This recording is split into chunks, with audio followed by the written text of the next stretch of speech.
warahmatullahi wabarakatuh. Waalaikumsalam warahmatullahi wabarakatuh. Apa kabar anak-anak? Alhamdulillah.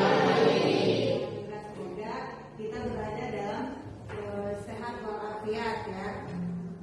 Untuk pelajaran kali ini kita mulai dengan bacaan doa ya. Untuk memulai pelajaran kali ini kita awali dengan membaca doa dipimpin oleh Rizky. Silakan. Berdoa mulai.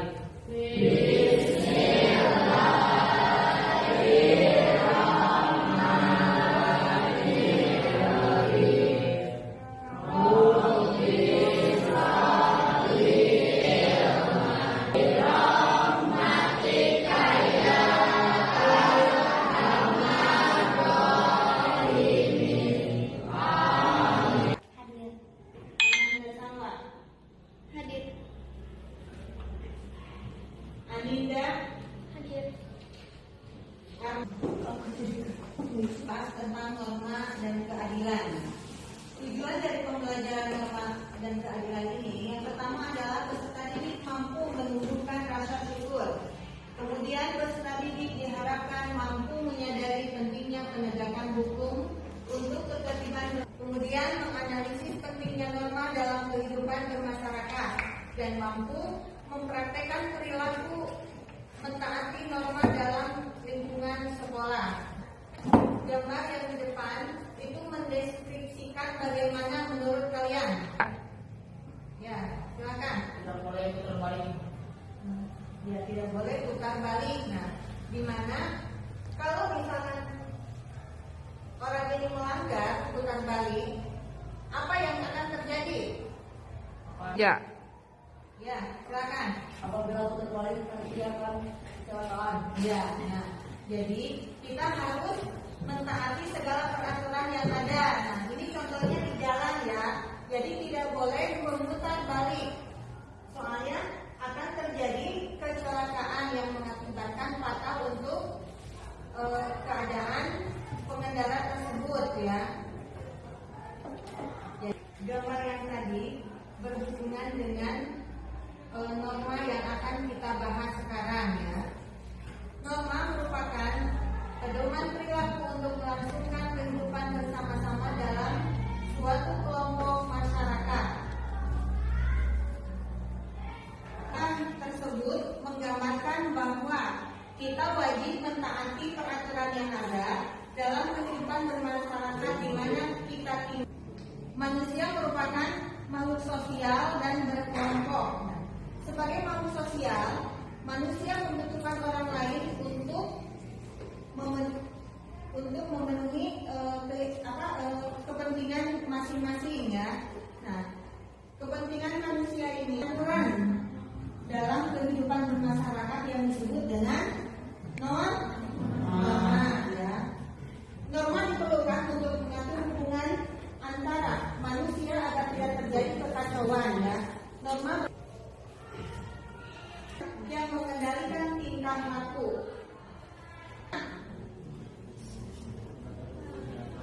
Mengatur tingkah laku masyarakat. Yang kedua, yang ketiga, ketertiban dan keadilan. Ada sanksi apabila dilanggar. Kalian harus mengerjakan lembar kerja berdasarkan kelompok masing-masing dan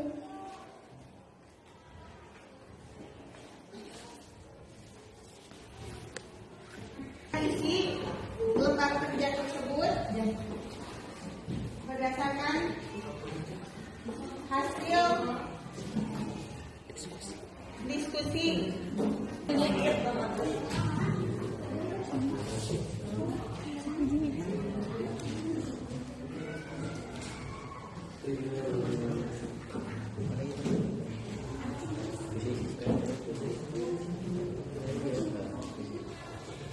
Tiga.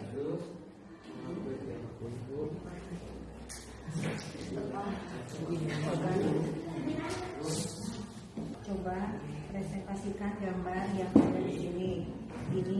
berdasarkan norma apa?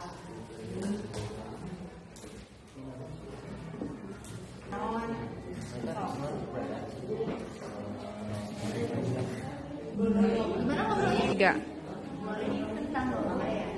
Berarti nanti tugas anaknya mau seperti apa? Diharapkan nanti anak-anak bisa memahami dalam kehidupan kesehariannya. Jadi bisa diterapkan dalam keseharian anak-anak.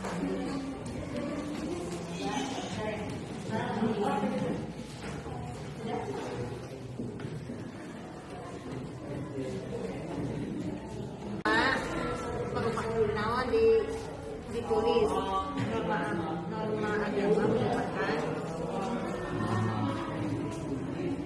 Tapi jangan bisa dengar dan ribet betul.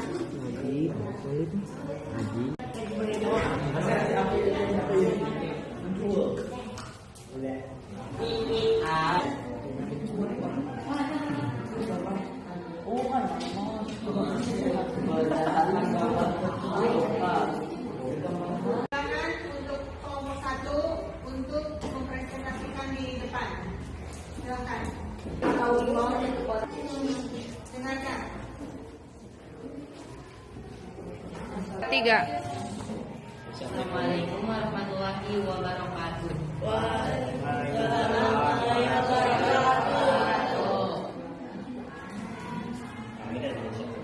Aku akan norma dengan anggota kelompok Muhammad Fawaz, Ginanjar, Farhan, dan Reva.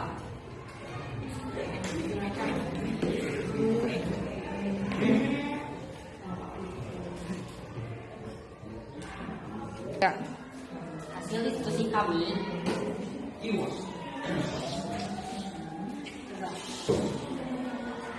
Hasil dari presentasi gambar yang tadi, yang pertama apa?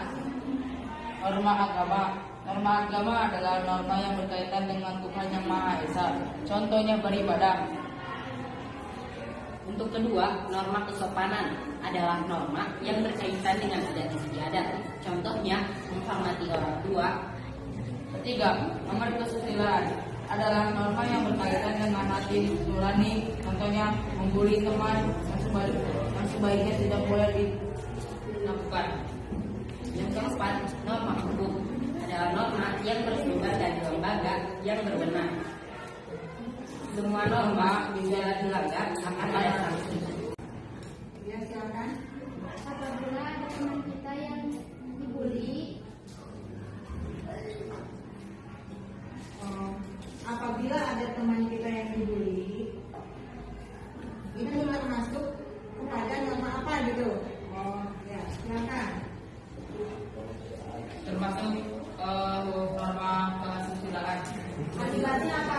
Akibatnya bagaimana terhadap orang yang dibulinya itu? Akan mengalami depresi dan tidak mau sekolah karena ketakutan. Hasil jawaban dari kelompok 1 bisa diterima?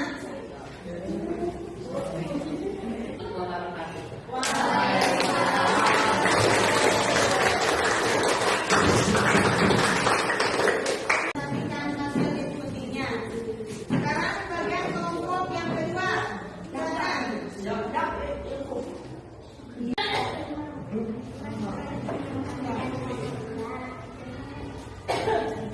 Yang keras. Setiap lingkungan pasti ada aturan. Aturan dibuat untuk ketertiban masyarakat. Apabila dilanggar akan terkena sanksi. Apa sih ciri-ciri norma itu? Coba sebutkan. Ya. Silakan. 1. Umumnya daftar tulis. 2. Hasil musyawarah. 3. Masyarakat pendukung. 4. Langkah sosial. Apabila dilanggar ada sanksi. 5. Dapat berubah. 6. Menurut sadar. Terima kasih.